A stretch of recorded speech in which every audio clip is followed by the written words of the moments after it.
Bismillahirrahmanirrahim. Assalamualaikum warahmatullahi wabarakatuh. Alhamdulillahi ala ihsani wa syukru lahu ala taufiqihi wa amtinani. Asyhadu an la ilaha illallah wahdahu la syarika lahu ta'ziman li sya'nih. Wa asyhadu anna Muhammadan abduhu wa rasuluhu adda'i ila ridwanih. Allahumma salli alaihi wa ala alihi wa ashabihi wa ikhwanih. Hadirin hadirat yang dirahmati oleh Allah Subhanahu wa taala. Kita lanjutkan bahasan kita dari Risalah Sittatul Mawadhi' Minas Sirah. Kita sampai kepada Al-Mawdhi'ul Awwal. Syekh Muhammad bin Abdul Wahhab rahimahullah berkata, Al-Mawdhi'ul Awwal, adapun peristiwa pertama, Qissatu Nuzulil Wahyi, itu kisah turunnya wahyu. Wa fiha anna awwala ayatin arsalahu Allahu biha, dan dalam kisah tersebut bahwasanya ayat yang pertama kali yang Allah menjadikan atau Allah utus Nabi untuk mendakwahkannya, ya, atau turun kepada Nabi sallallahu alaihi wasallam sehingga Nabi menjadi seorang rasul, yaitu firman Allah Subhanahu wa taala, ya ayyuhal muddatsir, wahai orang yang berselimut, kum fa'anzir, bangkitlah dan beri peringatan, wa rabbaka fakabbir, dan agungkanlah Rabbmu, wa siyabaka fatahhir, dan bersihkanlah bajumu, wala tamnun tastakthir, wali rabb wal rujza fahjur, ya, wala tamnun tastakthir wal rujza fahjur, dan kesyirikan maka tinggalkanlah. Kemudian di akhir ayat kata Allah, wali rabbika fasbir, dan bersabarlah karena Allah Subhanahu wa taala. Kemudian beliau berkata, fa idza fahimta annahum yaf'aluna asya'a katsirah, jika engkau telah mengetahui, paham bahwasanya kaum musyrikin ketika itu melakukan banyak perkara, ya'rifuna annaha minadh-dhulm wal udwan, mereka tahu bahwasanya perkara-perkara tersebut merupakan perbuatan zalim dan pelanggaran.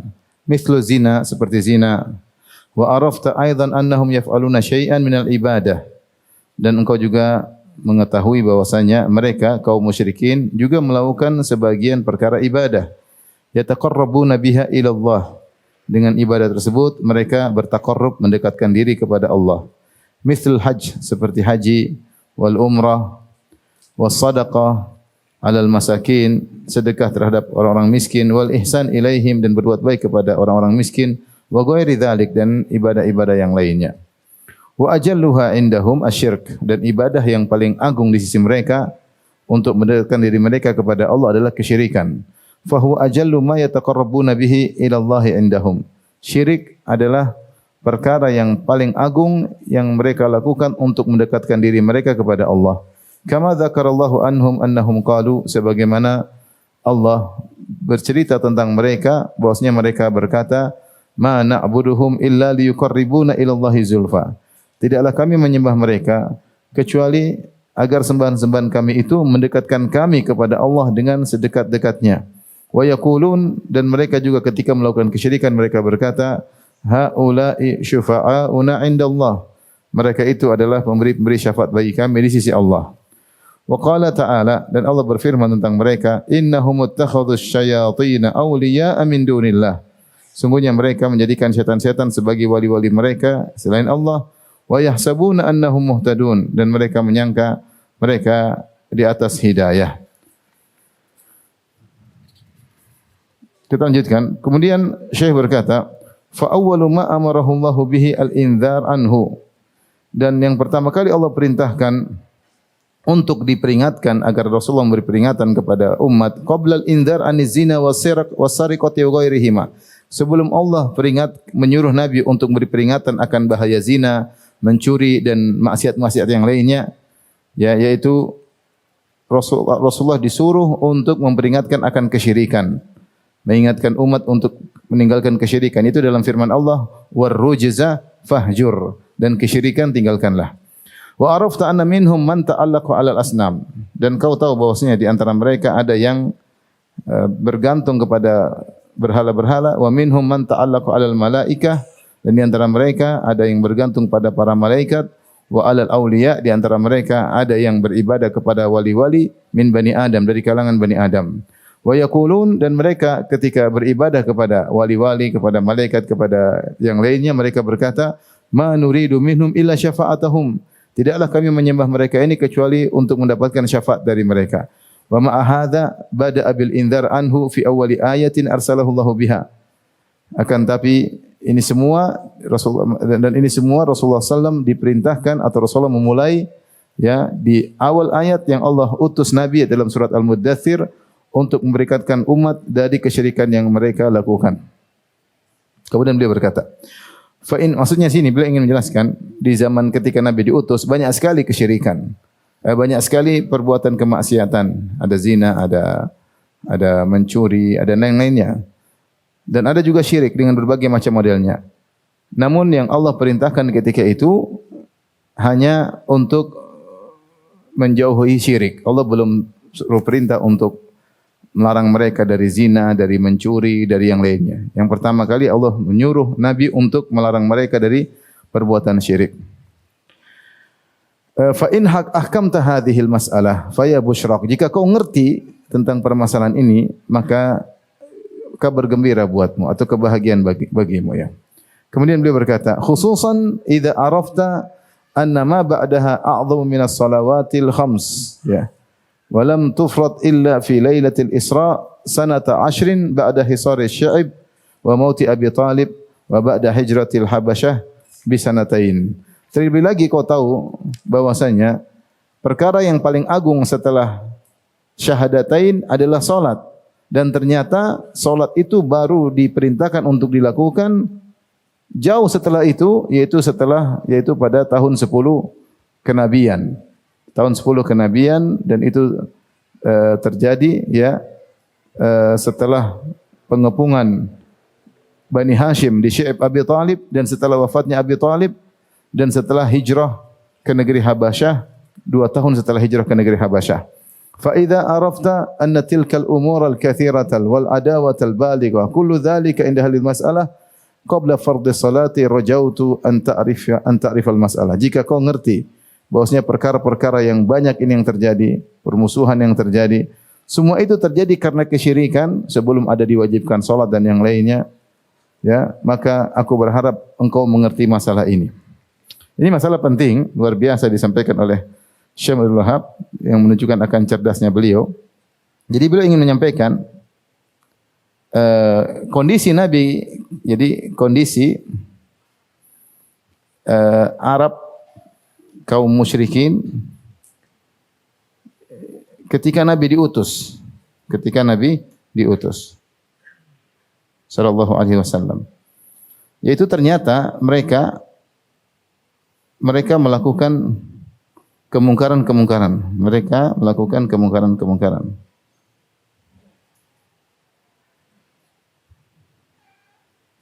Dan ternyata mereka selain melakukan kemungkaran, ternyata mereka juga melakukan ibadah-ibadah. Mereka juga melakukan ibadah-ibadah. Kemungkaran-kemungkaran yang dilakukan oleh kaum musyrikin seperti tadi berbuat kezaliman ya. Zalim, mungkin membunuh, kemudian dan yang lainnya ya. Kemudian di antaranya adalah mencuri ya. Ada di antara mereka yang mencuri, kemudian di antara mereka yang membunuh ya. Ini tahu bagaimana dendam di antara mereka ya. Kalau ada permusuhan di antara kabilah, seperti juga contohnya adalah menguburkan anak hidup-hidup, mengubur anak hidup-hidup. Ini di antara kemungkaran mereka lakukan. Seperti makan bangkai ya. Seperti perkataan Ja'far bin Abi Talib ketika ditanya oleh An-Najasyi tentang dakwah Nabi, maka dia mengatakan kunna fil jahiliyah, kami dahulu di zaman jahiliyah, na'kulul jifa, kami dulu makan bangkai, wa nusiul jiran, kami dulu berbuat buruk kepada tetangga, wa na'til fawahish, kami melakukan perbuatan-perbuatan keji, wa ya'kulud dha'ifu minnal qawi, yang kuat makan yang lemah, dan seperti itu. Artinya banyak kemungkaran terjadi. Seperti juga misalnya minum khamr. Dan luar biasa khamr ketika itu benar-benar tersebar di kalangan kaum musyrikin sampai khamr adalah lambang dari keberhasilan. Mereka bangga kalau minum khamr, mereka bikin syair-syair tentang khamr.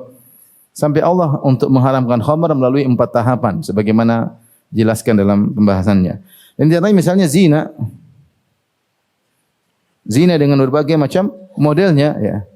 Disebutkan oleh Aisyah radhiyallahu taala anha bagaimana zina yang terjadi di zaman tersebut, misalnya di antaranya adalah orang-orang para wanita pezina, mereka meletakkan bendera di rumah mereka, maka siapa yang datang silakan berzina dengannya. Ini salah satu. Salah satunya misalnya 10 orang kurang lebih datang menzinai seorang wanita. Kemudian setelah menzinai 10 orang menzinai wanita tersebut hamil.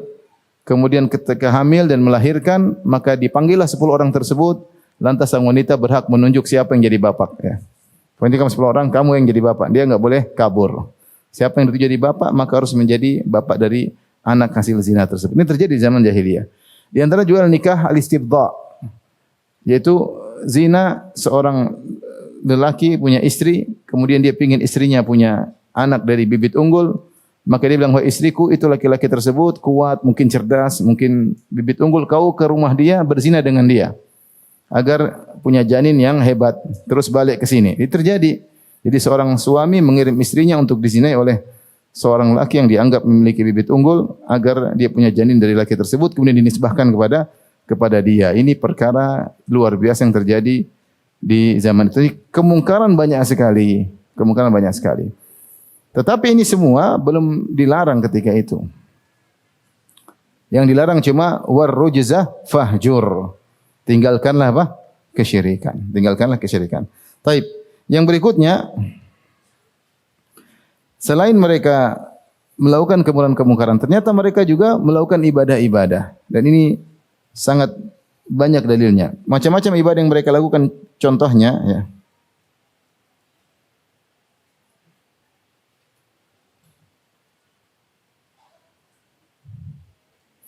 Contoh yang mereka lakukan di antara ibadah misalnya adalah sedekah misalnya. Mereka bersedekah dan ini ma'ruf sebagaimana disebut dalam hadis tadi saya sering sampaikan, misalnya contoh Abdullah bin Jud'an dari keluarga Abu Bakar As-Siddiq yang terkenal dengan sedekahnya, sampai Aisyah bertanya tentang Abdullah bin Jud'an dalam Sahih Muslim kepada Nabi sallallahu alaihi wasallam, "Ya Rasulullah, Abdullah bin Jud'an kana yasilur rahim, kana yut'imut ta'am, kana yakrid dhaif, hal yanfa'uhu dzalik?" Wahai Rasulullah, dulu Abdullah bin Jud'an sering menyambung silaturahmi, sering menjamu tamu, sering memberi makan kepada fakir miskin. Apakah bermanfaat baginya di akhirat? Kata Nabi sallallahu alaihi wasallam, "La, tidak ada manfaatnya. Lam yaqul yauman qat, Rabbi ghfirli khati'ati yaumaddin." Dia tidak pernah berkata sama sekali, "Ya Rabbku, ampunilah aku di hari kebangkitan." Tidak pernah sama sekali. Sehingga sedekah yang dia lakukan tidak ada faedahnya, tapi mereka bersedekah. Seperti juga misalnya kalau kita baca tentang sejarah Amr bin Luhai Al-Khuzai. Amr bin Luhai Al-Khuzai, dia adalah tokoh dari kabilah Khuza'ah yang menguasai Mekah. Dan dia disebutkan dalam biografinya adalah orang yang sangat dermawan. Setiap musim haji, dia membagi-bagikan, menyembelih onta, entah berapa ratus atau berapa ribu dibagikan kepada jemaah haji. Dan itu tiap tahun dia lakukan. Dia Sayyidun Muta'. Dia adalah pemimpin yang ditaati sebagaimana disebutkan oleh Ibnu Katsir dalam Al-Bidayah wa Nihayah. Makanya ketika dia mengimport kesyirikan ke kota Mekah, semua orang ikut karena dia adalah seorang pemimpin yang sangat baik, karismatik, dihormati sehingga apa yang dia katakan akan diikuti. Bilang A, maka seluruh masyarakat Mekah akan mengikutinya, ikut bilang A. Dia bilang B, semua akan bilang B. Karena saking baiknya dia. Ketika dia membuat kesyirikan, maka diikuti oleh seluruh masyarakat. Mereka rajin bersedekah, tapi aku bermanfaat? Jawabannya tidak. Makanya Rasulullah SAW berkata, "Ra'aitu Amr bin Luhai Al-Khuzai yajurru qasbahu finnar." Aku melihat Amr bin Luhai Al-Khuzai menggeret ususnya di neraka Jahannam, li'annahu awwalu man sayyaba sawaib. Kan dia yang pertama kali mengkeramatkan onta-onta. Kalau ada onta yang kemudian melahirkan 10 betina berturut-turut, maka dikeramatkan, tidak boleh ditunggangi, tidak boleh dimakan dagingnya, dan demikian juga dia mengkeramatkan sebagian kambing-kambing. Lama-lama dia pun mengimport berhala dari negeri Syam dibawa ke Mekah, akhirnya diibadahi. Ini contoh, maksudnya mereka juga bersedekah. Contoh lagi seperti Hatim At-Tai, ayahnya Adi bin Hatim, yang dimana Hatim At-Tai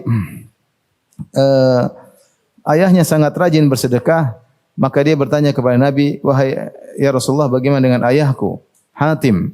Dulu dia suka bersedekah, menjamu tamu, menyambung silaturahmi dan banyak kebaikannya. Maka kata Nabi SAW, innama kana abuka arada amran fa asabahu.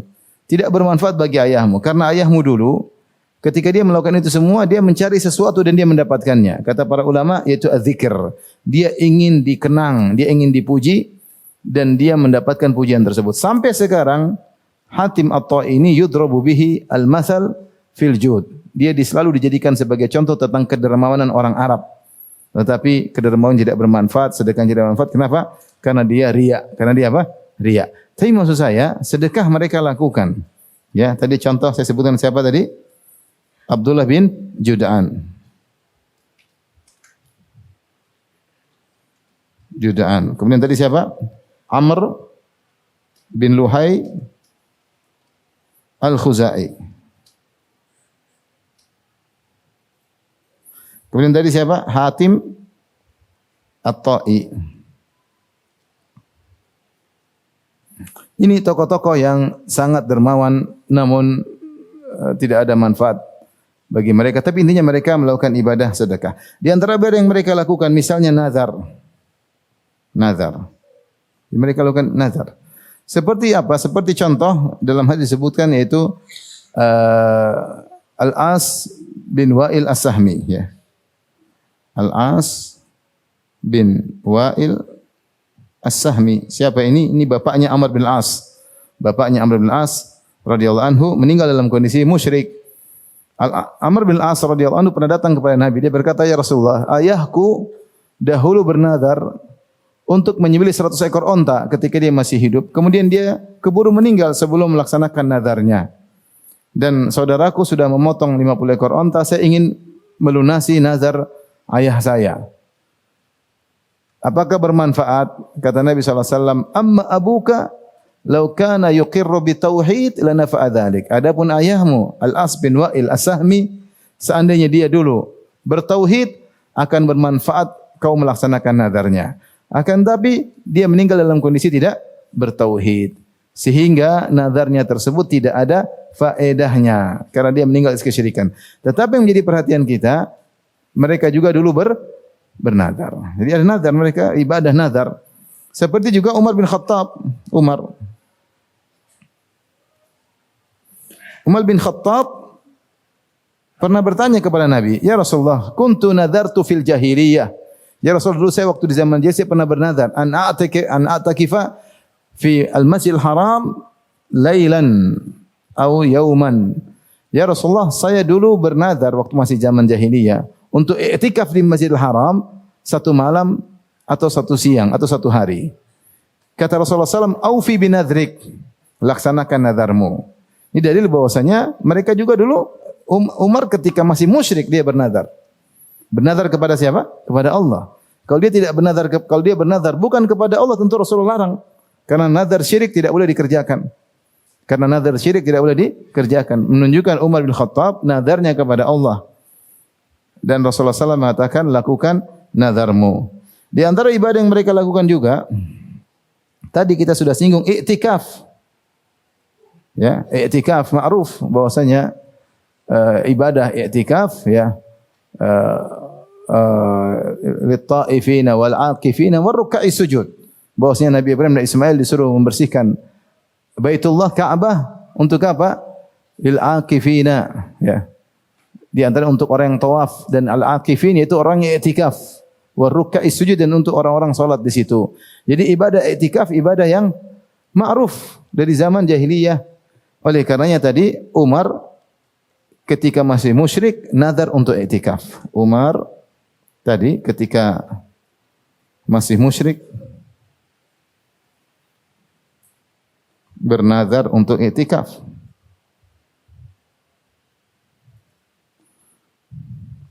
Baik, apalagi ibadah yang mereka lakukan? Di antaranya puasa. Mereka juga berpuasa. Puasa. Orang-orang Quraisy, mereka dahulu puasa Asyura. Quraisy puasa Asyura. Hari Muharram, 10 Muharram. Dalam hadis, Yaum Asyura kanat Quraisy tasumuhu. Hari Asyura dulu dipuasai oleh orang Quraisy. Dan pada hari tersebut mereka juga mengganti kiswah Ka'bah. Mereka juga puasa. Ya, mereka juga puasa. Artinya meskipun mereka musyrikin, ada ibadah-ibadah yang mereka lakukan. Di antara ibadah yang mereka lakukan misalnya adalah yang kelima, misalnya umrah tadi disebut oleh Syekh Muhammad Abdul Wahab rahimahullah taala. Umrah mereka juga umrah. Kemudian di antara mereka yang lakukan adalah mereka juga haji, ya.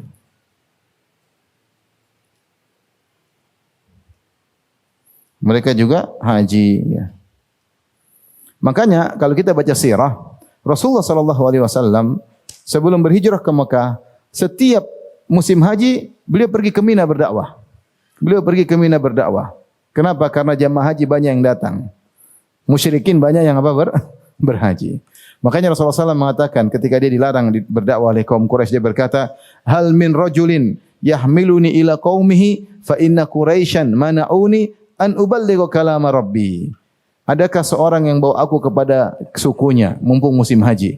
Ada kabilah-kabilah datang. Siapa yang bawa saya dakwah, saya ingin dakwah. Kenapa orang Quraisy melarang saya untuk berdakwah? Rasulullah SAW minta untuk diantar berdakwah ketika di Mina.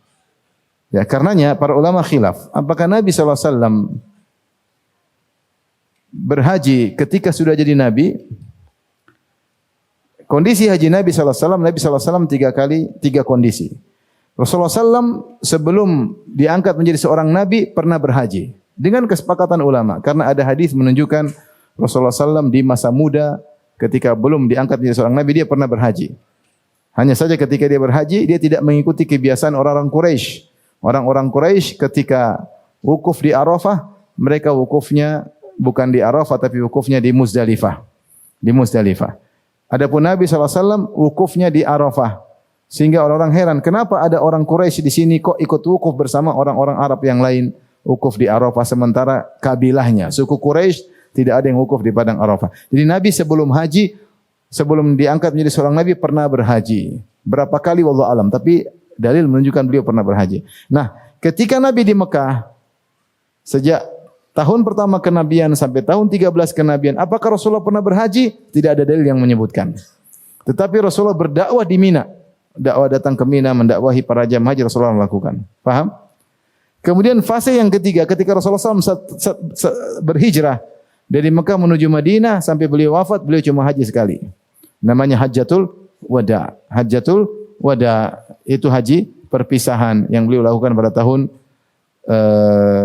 ke-10 Hijriyah. Ya, jadi sebelum diangkat menjadi Nabi, beliau pernah haji, tapi berapa kali wallahu alam.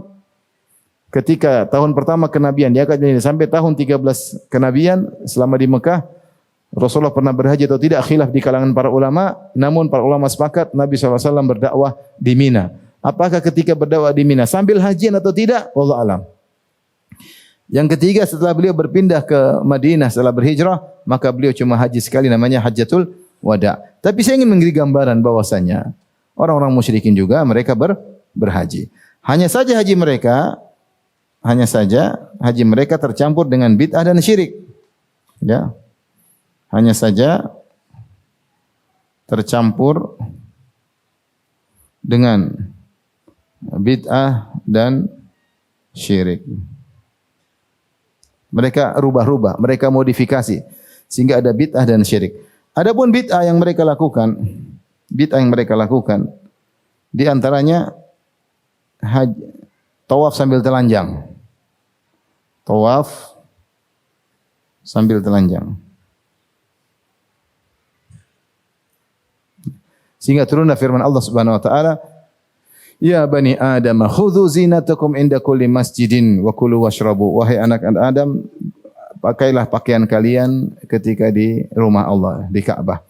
Kenapa? Orang-orang Quraisy dahulu atau orang-orang Arab dahulu, kalau mereka mau tawaf, mereka datang ke kota Mekah. Kemudian mereka membeli baju baru, kain ihram baru, yaitu rida dan izar. Mereka beli dan mereka melepas baju mereka. Mereka punya bid'ah, kata mereka, kami ini tidak mau tawaf dengan baju yang pernah digunakan untuk apa? Maksiat. Ini baju kami sudah gunakan maksiat, maka tidak pantas untuk digunakan untuk tawaf. Terus bagaimana caranya? Maka buka baju, beli baju.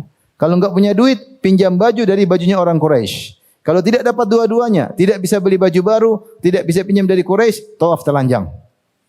Tawaf telanjang. Kemudian kalau laki-laki seringnya tawaf di siang hari, kalau perempuan seringnya tawaf di malam hari karena takut kelihatan. Ini contoh bid'ah yang mereka lakukan, tawaf sambil telanjang ya. Kemudian di antara bid'ah yang mereka lakukan ya terkait dengan umrah, misalnya mereka memandang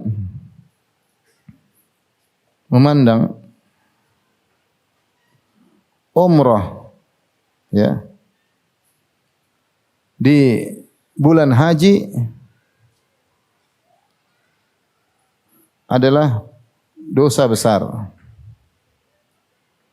di bulan-bulan haji. Makanya mereka tidak mau tawaf, tidak mau umrah di bulan Dzulqa'dah. Mereka tidak mau, karena di antara bulan-bulan haji adalah bulan Dzulqa'dah. Kata Allah Subhanahu wa taala, "Al-hajju asyhurum ma'lumat." Haji itu ada bulan-bulan tertentunya. Bulan-bulan haji tersebut adalah Syawal, Dzulqa'dah dan 10 hari dari bulan Dzulhijjah. Intinya mereka tidak mau umrah di bulan apa? Dzulqa'dah ya. Oleh karenanya ketika hajian Rasulullah SAW ingin menghilangkan kebiasaan tersebut. Maka Rasulullah SAW menyuruh para sahabat ketika sampai di Mekah pada tanggal 4 Dzulqa'dah sampai 4 Dzulhijjah, karena mereka berangkat dari Dzulqa'dah sampai di Mekah. Rasulullah keluar dengan para sahabat sekitar tanggal 25 Dzulqa'dah, berjalan menuju Mekah ketika haji wada, sampai di Mekah ketika tanggal 4 Dzulhijjah. Rasulullah suruh para sahabat semua yang tidak bawa onta, tidak bawa kambing untuk tahallul. Semua disuruh umrah. Ya. Untuk apa? Kata para ulama, untuk membantah orang-orang lain, orang-orang Arab yang menyangka bahwasanya umrah di bulan haji, terutama di bulan Dzulhijjah, adalah terlarang. Maka Rasulullah ingin menyatakan tidak mengapa. Maka Rasulullah SAW suruh para sahabat untuk haji tamattu. Padahal di antara mereka ada yang niat haji ifrad. Tapi Rasulullah suruh rubah, niatmu rubah jadi umrah. Umrah dulu baru nanti hajian. Untuk apa? Untuk membantah keyakinan bid'ah yang muncul di kalangan masyarakat ketika itu. Maksud saya mereka melakukan ibadah tapi ada bid'ah dan ada juga syirik. Di antara juga mereka meyakini bahwasanya kalau tanggal sudah sampai di sana tidak bisa berhubungan dengan istri lagi ya. Maka Rasulullah SAW menyuruh para sahabat setelah bertahalul untuk mendatangi istri-istri mereka. Ya, mereka merasa berat karena ada bid'ah-bid'ah yang tercampur dalam hajian sebelumnya. Maka Rasulullah SAW menyuruh para sahabat untuk mendatangi para istri-istri mereka sebelum pergi ke Mina. Sampai para sahabat mengatakan, kami pergi ke Mina wa dzukuruna taqturu maniyan, sementara kemaluan kami masih mengalir air mani. Artinya mereka baru saja berhubungan dengan istri mereka, kemudian mereka pergi ke Mina. Sebelumnya mereka menyangka ini tidak boleh. Maka Rasulullah menyuruh untuk menyelisih hal tersebut. Taib, di antaranya mereka selain mencampurkan umrah dan haji dengan bid'ah, mereka juga mencampurkan dengan syirik. Contoh syirik yang mereka lakukan, di antaranya mereka mencampur talbiyah dengan lafal kesyirikan.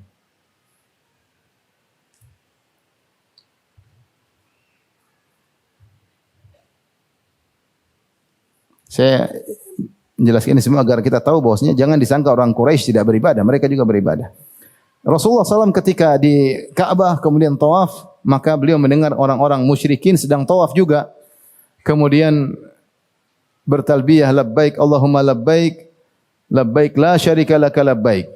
Ya Allah, kami penuhi panggilan Engkau ya Allah tidak ada sekutu bagimu. Ketika sampai di situ, kata Rasulullah SAW, wailakum qad cukup, jangan tambah lagi talbiyahnya. Ternyata mereka tambah, illa syarikan huwa lak tamlikuhu wa malak. Ya Allah, tidak ada sekutu bagimu kecuali sekutu yang kau izinkan. Syirik tidak boleh kecuali syirik yang kau bolehkan. Sehingga mereka menambah lafal talbiyah mereka dengan lafal apa? Kesyirikan. Jadi mereka tawaf sambil lafal syirik. Di antaranya mereka ketika sa'i mengusap Isaf dan Na'ilah. Isaf dan Na'ilah. Sebagaimana pernah kita sampaikan, Isaf dan Nailah inilah dua pemuda-pemudi yang mereka berzina, mereka saling mencintai, akhirnya mereka mencari tempat yang aman untuk berzina. Di mana tempat yang aman untuk berzina? Dalam Ka'bah. Maka mereka berdua masuk dalam Ka'bah, kemudian mereka berzina, maka Allah rubah mereka berdua menjadi patung. Akhirnya dikeluarkanlah patung tersebut di luar untuk dilihat oleh masyarakat Mekah dan semua yang datang ke Mekah untuk mengambil pelajaran. Lihatlah dua orang ini melakukan kemungkaran di Ka'bah, Allah rubah menjadi patung. Isaf dan Nailah. Namun berjalan dengan waktu lama kelamaan, dua patung yang dijadikan pelajaran untuk meninggalkan kemaksiatan malah akhirnya dikeramatkan dan akhirnya disembah. Akhirnya disembah. Berjalan dengan waktu ini patung lama-lama disembah. Akhirnya mereka letakkan Isaf di sofa dan Nailah mereka letakkan di Marwah. Mereka letakkan Isaf di sofa dan mereka meletakkan Nailah di Marwah. Sehingga orang-orang kalau tawaf mereka usap Isaf, kalau di sofa, di Marwah mereka usap apa? Nailah. Ini syirik, perbuatan syirik. Maka turunlah firman Allah, karena setelah itu orang-orang tidak mau lagi sa'i. Oh, kita mau sa'i gimana? Dulu pernah orang syirik di sini, mengusap Isaf dan Nailah. Maka Allah mengatakan inna safa wal marwata min sya'airillah. Faman hajjal baita aw i'tamara fala junaha alaihi ayyat tawafa bihima. Kata Allah, siapa yang haji atau umrah tidak mengapa untuk tawaf di Safa dan Marwah, tidak mengapa untuk sa'i. Ya, karena sudah tidak ada Isaf dan tidak lagi apa? Nailah. Akhirnya para sahabat sa'i. Mereka dulu enggan untuk sa'i. Kenapa? Khawatir mengikuti kebiasaan orang musyrikin yang mereka kalau sa'i mereka mengusap Isaf dan mengusap apa? Nailah. Maksud saya, jadi mereka ini juga hajian, mereka juga umrah, mereka juga tawaf, mereka juga puasa, mereka juga sedekah, mereka juga beribadah kepada Allah Subhanahu wa taala. Di antara ibadah yang mereka lakukan, yang paling top yang mereka banggakan adalah ibadah tawasul syirik kepada atau berdoa kepada orang-orang soleh untuk sebagai perantara antara mereka dengan Allah Subhanahu wa taala. Yang ketujuh, yaitu syirik. Ini bagi mereka ibadah. Ini adalah ibadah teragung. Dan ini diantara cerdasnya Syekh Muhammad Abdul Wahab rahimahullah ta'ala. Ketika beliau menyebutkan tentang kemungkaran yang dilakukan oleh orang musyrikin, beliau tidak menyebutkan syirik. Tapi ketika menyebut tentang ibadah, beliau sebutkan apa? Syirik. Karena syirik yang dilakukan oleh mereka bukan dianggap kemungkaran. Tapi dianggap sebagai apa? Ibadah. Bahkan ibadah yang terbaik. Paham sampai sini? Baik, saya lanjutkan. Ini sudah ya, saya lanjutkan ke lembaran berikutnya. Adapun syirik yang dimaksud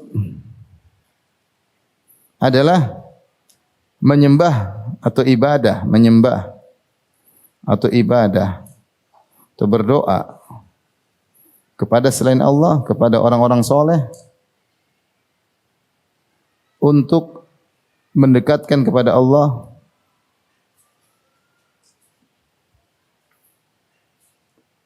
atau sebagai pemberi syafaat. Maksudnya memberi syafaat memperlancar permintaan mereka, karena minta aja kepada orang-orang soleh nanti urusan mereka memperlancar, mudah dikabulkan. Kalau langsung kepada Allah tidak dikabulkan. Ini syirik ini yang dianggap ibadah paling agung. Makanya mereka ketika ditanya tentang hal tersebut, mereka berkata dalam Al-Quran, ma na'buduhum, yang disebutkan oleh Syekh Abdul Wahab, ma na'buduhum illa liyuqarribuna ila Allahi zulfa. Kata mereka, kami tidak menyembah mereka kecuali untuk mendekatkan kami. Di sini untuk mendekatkan. Ma na'buduhum illa liyuqarribuna ila Allahi zulfa. Ya.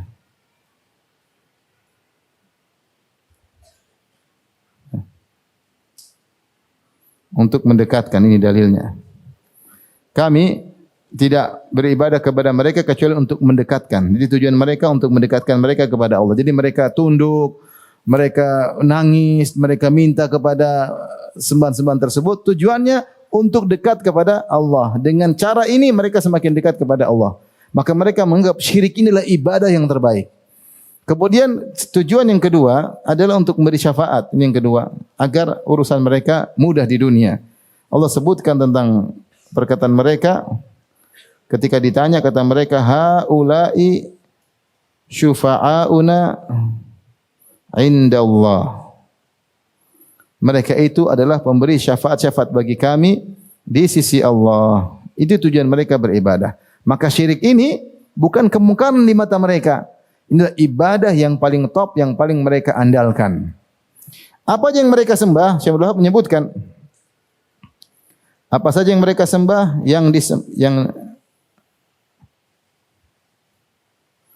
Apa saja yang disembah? Banyak. Jadi Allah sebutkan dalam surat Al-Furqan ayat 17-18 contoh ya. Yang mereka sembah banyak ya. Di antaranya Lata ya. Afara'aitumul Lata wal Uzza. Lata. Ini mereka sembah dalam surat An-Najm. Kita lihat surat An-Najm. Afara'aitumul Lata wal Uzza wa Manata tsalitsal ukhra. Lata ini siapa? Kata Ibnu Abbas dalam Sahih Bukhari, kana yalitus sawiqa lil hujjat. Lata ini orang soleh yang suka bagi-bagi adonan makanan kepada para jamaah haji. Suka sedekah. Sedekah bagi makanan gratis kepada jamaah haji. Ke jamaah haji. Allah sebutkan tentang yang disembah selain Allah secara umum, lihat dalam surat Al-Furqan ayat 17 sampai 18. Kata Allah Subhanahu wa taala, "Wa yauma yahsyuruhum wa ma ya'buduna min dunillah." Ketika hari di mana Allah mengumpulkan mereka para musyrikin. Wa ma ya'buduna min dunillah, dan apa yang mereka sembah dikumpulkan antara penyembah dan yang disembah. Yang disembah orang soleh. Fayaqulu, maka Allah berkata kepada orang-orang soleh tersebut, "A antum adlaltum ibadi haula'i am hum dhallus sabil?" Wahai hamba-hambaku yang disembah, apakah kalian telah menyesatkan mereka sehingga mereka menyembah kalian? Apakah mereka sesat sendiri? Maka orang-orang soleh tersebut berkata, "Qalu subhanaka ma kana yanbaghi lana an nattakhidha min dunika min awliya." Ya Allah, Maha Suci Engkau, tidak pantas bagi kami untuk menyembah selain Engkau. Bagaimana kami mau disembah? Kami aja tidak pantas untuk menyembah. Mereka orang soleh. Mereka mengatakan, bagaimana kami disembah sementara kami saja tidak pantas menyembah selain Engkau. Engkau yang berhak disembah. Bagaimana kami mau disembah? Ya. Ya. Walakin matta'tahum aba'um hatta nasu dzikr. Tapi mereka sesat sendiri. Jadi ini di antara kondisi yang mengerikan dan menyedihkan pada hari kiamat kelak ketika Allah mengumpulkan antara penyembah dan disembah. Ya, Allah mengumpulkan penyembah dan disembah. Di antaranya mereka ada yang menyembah Nabi Isa. Nabi Isa. Sebagaimana dalam Al-Qur'an, dalam Allah berfirman, ya. Wa idz qala Allahu ya Isa ibnu Maryam. Ketika Allah berkata pada hari kiamat kelak, wahai Isa bin Maryam, anta qulta lin-nasi ittakhiduni wa ummi ilahaini min dunillah. Qalu subhanaka ma yakunu li an aqula ma laysa li bihaq in kuntu qultuhu faqad alimta. Ta'lamu ma fi nafsi wa la a'lamu ma fi nafsik innaka anta 'allamul ghuyub. Ma qultu lahum illa ma amartani bihi an ibudullaha rabbi wa rabbakum wa kuntu 'alaihim shahidan ma dumtu fihim falamma tawaffaytani kunta antar raqiba 'alaihim wa anta 'ala kulli syai'in syahid. Allah hadirkan Nabi Isa dan para penyembahnya. Bayangkan hari kiamat. Nabi Isa dihadirkan. Miliaran Nasara dihadirkan. Dan demikian hari kiamat dihadirkan. Yang disembah dan yang menyembah. Maka Allah bertanya kepada Nabi Isa, anta qulta linnas, wahai Isa, apa kau pernah suruh mereka untuk menjadikan engkau dan ibundamu, yaitu Bunda Maria, untuk menjadi Tuhan-Tuhan selain aku? Kata Nabi Isa, Maha Suci Engkau ya Allah. Tidak pantas bagiku untuk mengucapkan yang tidak benar. Ya. Engkau tahu apa ada diriku dan aku tidak mengetahui apa pada dirimu. Ya. Ma qultu lahum, yang aku ucapkan kepada mereka tidak lain anibudullaha, sembahlah Allah saja, Rabbi wa Rabbakum, Allah Tuhanku dan Tuhan kalian. Nabi Isa berlepas diri dari mereka pada hari kiamat kala. Tapi di zaman itu ketika Nabi diutus, ada di antara mereka yang menyembah Nabi Isa. Di antara mereka juga ada yang menyembah Uzair. Seperti sebagian orang Yahudi. Wa qalatil yahudu Uzairun ibnullah. Ya, dalam hadis disebutkan sebagian orang Yahudi disuruh mengikuti Uzair. Dalam Sahih Bukhari hadis Abi Sa'id Al-Khudri dan hadis Abu Hurairah. Ketika hari kiamat kelak, setiap umat disuruh mengikuti apa yang mereka sembah. Orang Yahudi sebagian mencari Uzair karena mereka pernah menyembah Uzair ketika di dunia. Ini semua orang soleh. Nabi Isa, Nabi Uzair adalah orang soleh. Ada yang mengatakan Nabi, khilaf di kalangan para ulama. Ya. Di antaranya yang menyembah malaikat.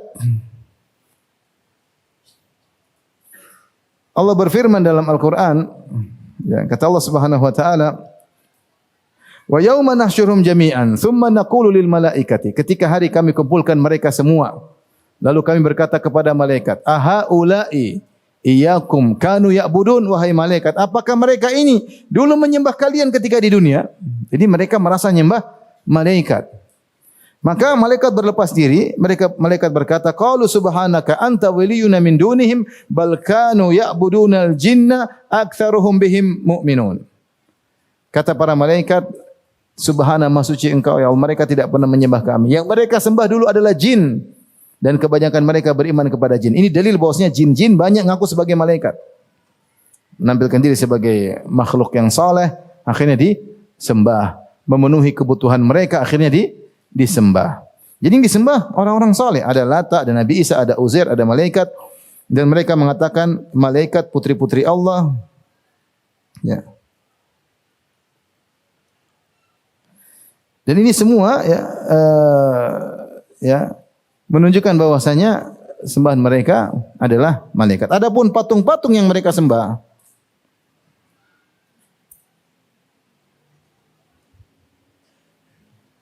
adapun patung-patung, maka itu hanyalah simbol orang-orang saleh. Sebagaimana dijelaskan oleh Ar-Razi, dan ini juga dari kalangan ulama Asy'ariyah dan juga dijelaskan oleh Syahristani, sebagaimana saya nukil dalam Syarah Aqidah Thahawiyah dalam pengajian yang pernah saya sampaikan.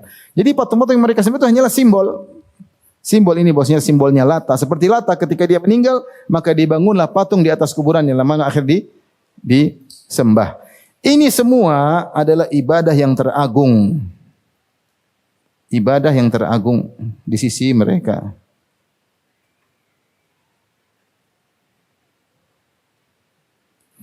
Karenanya ketika Nabi SAW diutus, Nabi disuruh untuk melarang mereka dari melakukan perbuatan ini. Belum diperintahkan untuk melarang khamar, belum dilarang untuk judi. Tadi ini juga ada. Jadi di antara yang mereka lakukan zina, kemudian apa juga? 8 judi, banyak ya intinya. Ya. Ini semua tidak ada. Zalim, membunuh, mencuri, itu nanti. Yang pertama kali Rasulullah diperintahkan adalah warrujza fahjur. Ya ayyuhal muddaththir. Jadi Allah turunkan wahyu kepada Nabi. Nabi pertama kali jadi Nabi, surat apa yang turun? Surat Al-Alaq. Ketika Nabi di Gua Hira, ya, sebelumnya Nabi SAW mengalami hal-hal yang aneh-aneh. Rasulullah SAW mengalami hal yang aneh. Seperti ketika Rasulullah SAW umur 4 tahun. Maka Rasulullah SAW datangi oleh malaikat, dibelah dadanya, dibersihkan, kemudian dimasukkan lagi, kemudian dijahit. Ketika Rasulullah SAW di Taif, di kampung Bani Sa'ad, akhirnya Halimah As-Sa'diyah mengembalikan Nabi ke ibundanya karena takut. Ini anak dibelah, kemudian dijahit, takut. Kejadian aneh. Di antara kejadian aneh, Rasulullah SAW ketika di Mekah, ada batu yang beri salam kepada dia. Kata Rasulullah SAW, inni la'arifu hajaran bi Makkata kana yusallimu alayya, wa inni la'arifuhul an. Saya tahu ada sebuah batu yang beri salam kepadaku ketika aku di Mekah. Sampai sekarang saya masih tahu batunya yang mana. Hal yang aneh. Rasulullah SAW juga ya di antaranya bermimpi menjelang Rasulullah SAW diberi wahyu. Rasulullah SAW bermimpi selama 6 bulan. Ya, ru'yah shadiqah. Ru'yah shadiqah itu mimpi yang benar-benar jelas. Ada yang mengatakan itu Rasulullah mimpi terjadi. Rasulullah mimpi terjadi. Ada pendapat demi. Ada yang mengatakan Rasulullah SAW mimpi dengan mimpi yang sangat terang benderang. Beda kalau mimpi kita macam-macam. Mimpi sedang di Bantul, tiba-tiba di Madinah. Tahu-tahu ngopi di Sleman. Mimpi carut marut. Tapi mimpi kita sering gitu kan? carut marut, tahu di mana, tahu di mana, tahu di mana. Tapi Nabi SAW mimpinya jelas. Ada yang mengatakan terjadi, yang mengatakan sangat jelas. Nah, semua itu di alam Nabi membuat Nabi SAW ingin tahu apa rahasia di balik ini. Dia semakin rindu kepada Sang Pencipta. Maka pergilah dia menuju Gua Hira. Naik ke atas, minta bekal dari Khadijah radhiyallahu taala anha. Kemudian dia pergi ke Gua Hira, yatahannath. Yatahannath yaitu meninggalkan, berusaha mendekatkan diri kepada Allah dan berusaha meninggalkan dosa-dosa. Disebutkan Rasulullah SAW sudah muak dengan kemungkaran yang terjadi di kota Mekah. Sehingga beliau masuk di Gua Hira, dan kalau antum masuk di Gua Hira, di situ ada semacam celah view-nya ke Ka'bah. View-nya ke Ka'bah. Jadi ada pintu masuk, di ujung itu ada semacam celah view-nya ke Ka'bah. Rasulullah sambil merenung, dan akhirnya datanglah malaikat Jibril. Maka semua rahasia teka-teki yang selama ini membuat Nabi penasaran terungkaplah. Ternyata beliau ingin diangkat menjadi seorang nabi. Maka datanglah malaikat Jibril. Kemudian memeluk Nabi SAW. Faghattani hatta balagha minil jahda, sampai aku tidak bisa bernafas. Tsumma arsalani, kemudian malaikat Jibril melepaskan aku. Malaikat Jibril berkata, "Iqra, bacalah." Kata Rasulullah SAW, "Ma ana biqari," saya tidak bisa baca. Apakah ada cahaya tulisan Iqra bismikal rasulullah, ataukah malaikat Jibril bawa lembaran, wallahu alam. Yang penting Nabi disuruh baca. Nabi mengatakan, "Ma ana biqari," saya tidak bisa. Maka malaikat Jibril peluk dia, dilepaskan. Pertama kali dipeluk, dilepas. Setelah lepas disuruh lagi, "Iqra, bacalah." Rasulullah tidak bisa lagi. "Ma ana biqari," saya tidak bisa baca sama sekali. Rasulullah buta huruf, tidak bisa baca sama sekali. Maka dipeluk kedua kali. Sampai ketiga kali, baru kemudian Rasulullah bilang, "Ma ana biqari," saya tidak bisa baca. Baru malaikat Jibril mentalkin Nabi, "Iqra bismi rabbikal ladzi khalaq." Bacalah dengan menyebutkan nama Tuhanmu yang menciptakan. Ya. Dan seterusnya, ya. "Allamal insana ma lam ya'lam." Ayat yang terakhir. 5 ayat. Kata para ulama, malaikat Jibril ketika memeluk Nabi, kemudian lepaskan, lepaskan, agar Nabi tahu dia tidak sedang bermimpi. Karena selama ini 6 bulan beliau bermimpi. Kali ini bukan mimpi, kali ini nyata. Kali ini nyata. Maka kemudian Nabi SAW pun turun dari Gua Hira menuju rumahnya, ketemu dengan istri yang tercinta Khadijah radhiyallahu taala anha, yang setia menemani suaminya dengan berbagai macam situasi dan kondisi. Menyiapkan makanan buat Nabi. Kalau Nabi ke Gua Hira tidak ada apa-apa, pulang lagi, kasih makanan lagi. Naik ke Gua Hira berhari-hari, makanan habis, pulang lagi, kasih makanan lagi. Dan semua itu Khadijah tidak pernah ngeluh sama sekali. Mungkin kalau sebagian kita bilang, Mas, ngapain Mas? Sana pulang balik. Begitu pulang, Nabi ketakutan. Kata Nabi, "Laqad khasyitu ala nafsi." Pulang turun dari Gua Hira, gemetar. "Wahai istriku, aku khawatir suatu yang menimpa diriku, keburukan menimpa diriku." Kalau mungkin istri zaman sekarang, kan wes tak kandani. Ngapain ke sana? Nyusah-nyusahkan diri. Tapi Khadijah tidak begitu. Jika Rasulullah SAW merasa ketakutan, Rasulullah berkata, "Zammiluni." Dalam riwayat, "Subbu alayya bima'in barid." Tuangkan air ke tubuhku. Rasulullah gemetar. Khadijah tidak banyak omong, ambil air tuangkan. Tidak bilang, tunggu dulu, ada apa? Tunggu dulu, enggak. Apa yang dibilang suaminya, dia apa? Nurut. Subhanallah, Khadijah nurut kepada Nabi sebelum Nabi menjadi Nabi.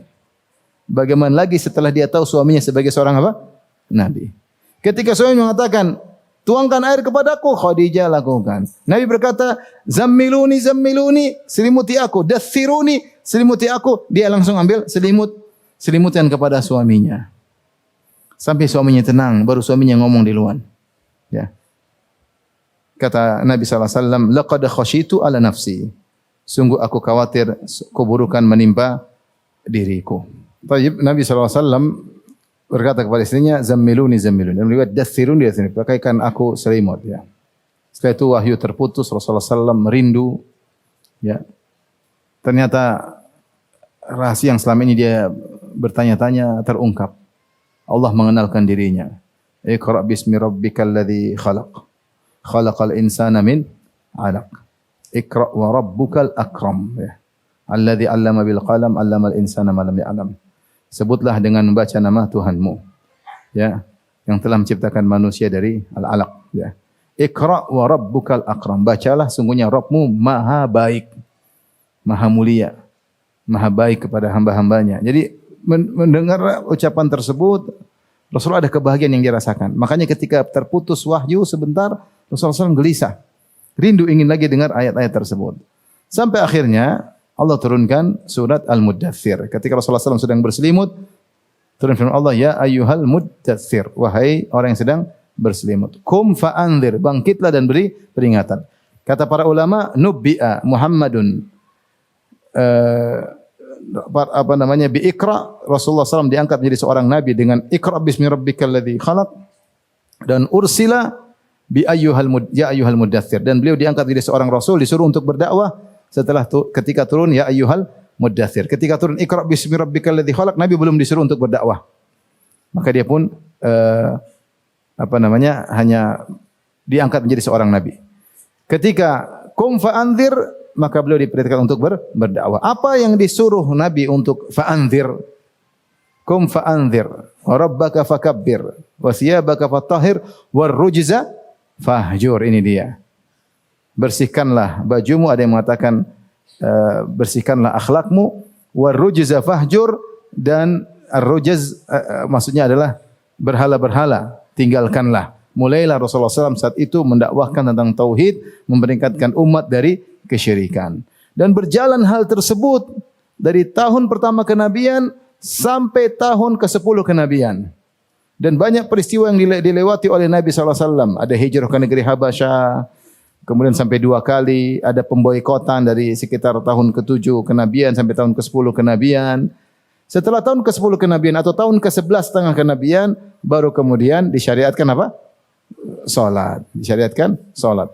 Dan syariat paling agung setelah syahadatain apa? Salat. Zakat belum ada, perintah zakat belum ada, perintah puasa belum ada. Semuanya setelah Nabi berhijrah, apalagi jihad. Semuanya setelah Nabi berhijrah. Selama 10 tahun tidak ada perintah kecuali memperingatkan umat dari apa? Kesyirikan. Belum ada perintah salat. Ini semua kata Syekh Abdul Wahab rahimahullah ta'ala, agar engkau tahu bagaimana agungnya perintah tauhid.